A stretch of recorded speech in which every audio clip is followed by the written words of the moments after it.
Pennsylvania Congressman Dan Meuser. Congressman, congratulations on winning your race last night. I just, we didn't know what was going to happen.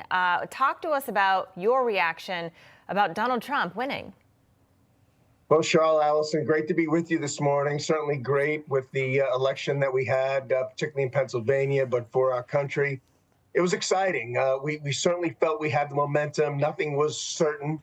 I was with President Trump a fair amount over the weekend, and he just had great spirits, and he's just such a intense and genuine individual.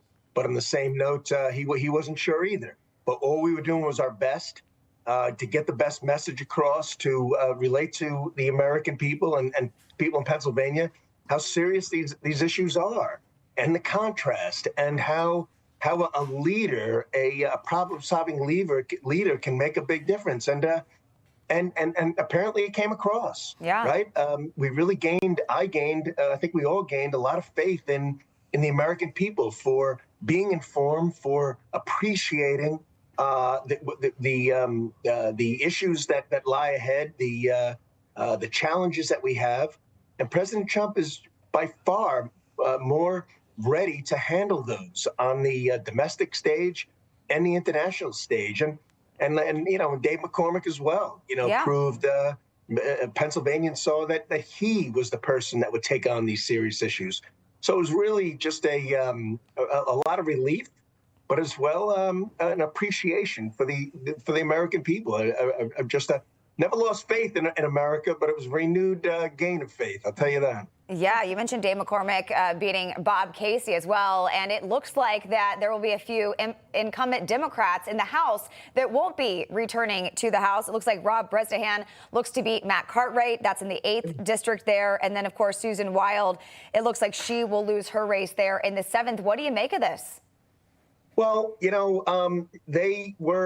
time was due. I mean, here they are stating, both of them I'm pretty good friends with. But when it comes to business, we couldn't be more opposite. They voted for the last several years with Nancy Pelosi 100% of the time. I mean, maybe, they could move to San Francisco and take over the district there. But northeastern Pennsylvania and the Allentown area and my district, which is contingent, which is right close by, contiguous to theirs. I mean, that's not what our constituents want. I mean, we want a patriotic America. We want a freedom of within our businesses. We want low taxes. We're competitive tax rates, not necessarily low. Minimal regulations, limited government, border security, huge issue, huge.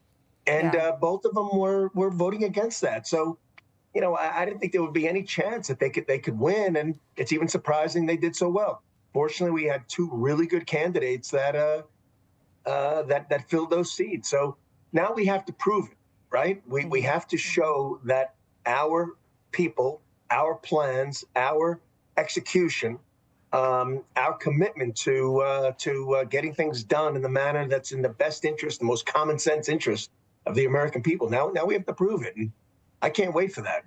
I think we're going to, particularly with President Trump, who has such a sense of urgency to get things done. So it's really going to be something. Every time President Trump visited Pennsylvania in the last few months, he would talk about policy and the policies that he will put in place to help everyday Americans, while Kamala Harris continued to run on personality. And talking with your constituents, what policies really hammered home with them and made them want to get out and vote for Trump? Great question.